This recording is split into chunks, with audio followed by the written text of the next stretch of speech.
శ్రీ మాముళ్ళమ్మ తల్లి జ్యోతిష్యాలయం. ప్రేమించిన వారు దూరం కావడం, భార్యాభర్తల మధ్య గొడవలు, అత్తాకోడళ్ల మధ్య సమస్యలు, పెళ్లి కుదరకపోవడం, విద్య, ఉద్యోగం, వ్యాపారం, చెడు ప్రయోగాల నివారణ మొదలగు ఎటువంటి సమస్యలకైనా పరిష్కారం చూపగలరు. స్త్రీ పురుష వశీకరణ 100% గ్యారంటీ.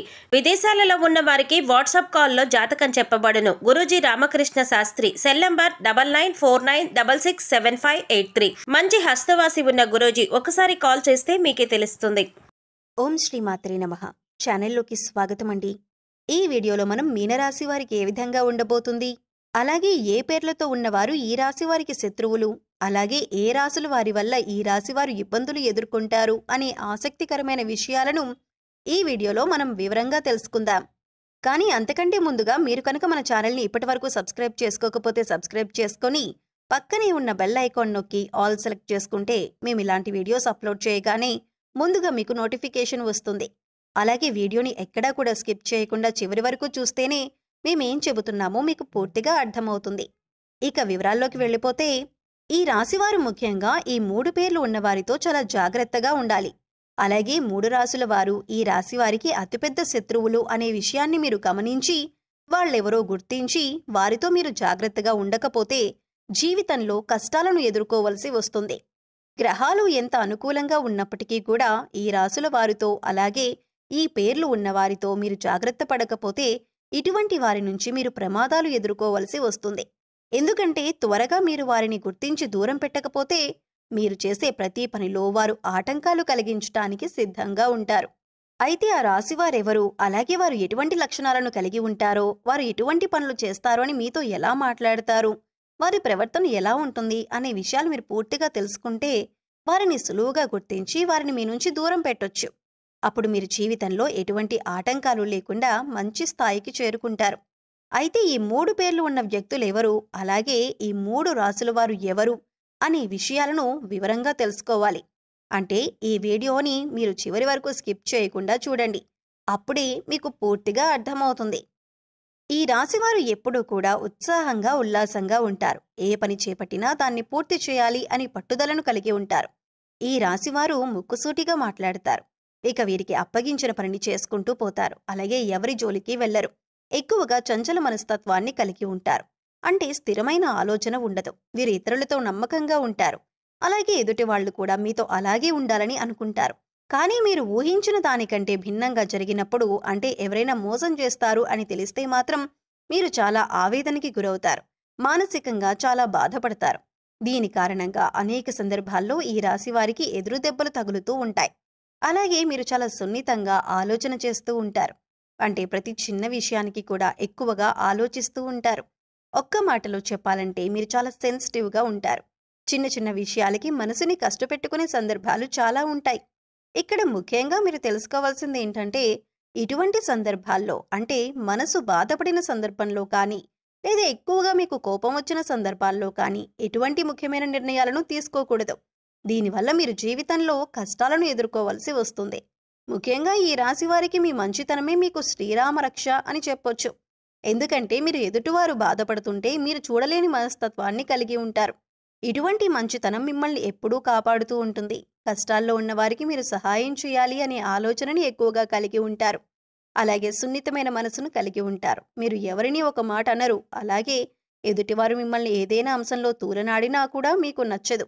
అలానే తిరిగి వారిని అనటం కూడా మీకు ఇష్టం ఉండదు. ఎక్కడా మీరు ఒక మాట తిరిగి అంటే ఎదుటివారు బాధపడతారు అని మీరు 1కి 10 సార్లు ఆలోచించి మాట వదులుతారు. అంత సున్నితమైన మనస్తత్వాన్ని కలిగి ఉంటారు. అలాగే ఈ సమయంలో మీరు ఎటువంటి సందర్భంలోనైనా ఎంతమంది ఎన్ని విధాలుగా రెచ్చగొట్టినా మీరు ఓర్పుగా ఉండటం అనేది మంచిదని సూచించడమైంది. ఇలా ఉండటం వల్ల మీకు రాబోయే కాలంలో కూడా ఎటువంటి ఇబ్బందులు ఉండవు. అంతేకాదు మీకు సమాజంలో మంచి పేరు, గుర్తింపు కూడా వస్తుంది.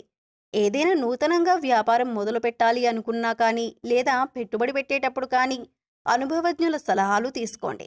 అలాగే మీ ఇంట్లో పెద్దవారి ఆశీర్వాదం తీసుకొని ఏదైనా పనిని మొదలు పెడితే ఖచ్చితంగా దాన్ని విజయవంతంగా పూర్తి చేస్తారు.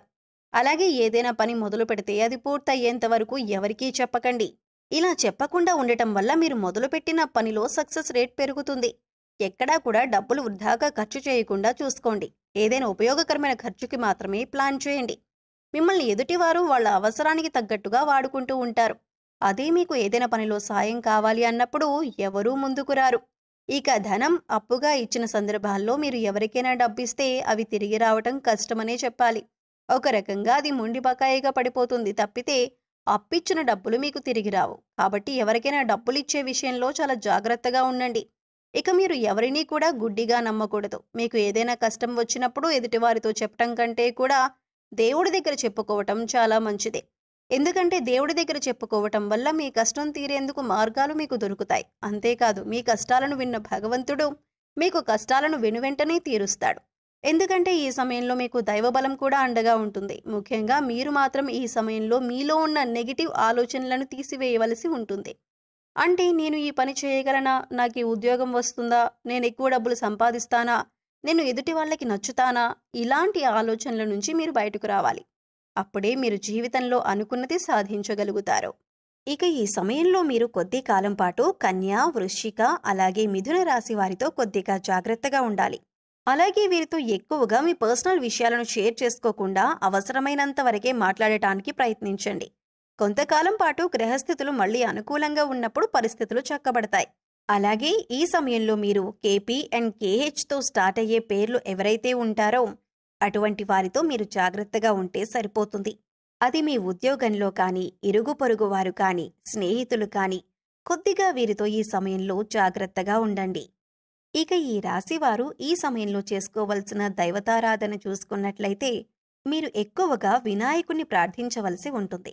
ప్రతిరోజు వినాయకుడికి స్తోత్రాలు చదువుకున్నట్లయితే గణపతి యొక్క అనుగ్రహం మీకు పరిపూర్ణంగా లభిస్తుంది.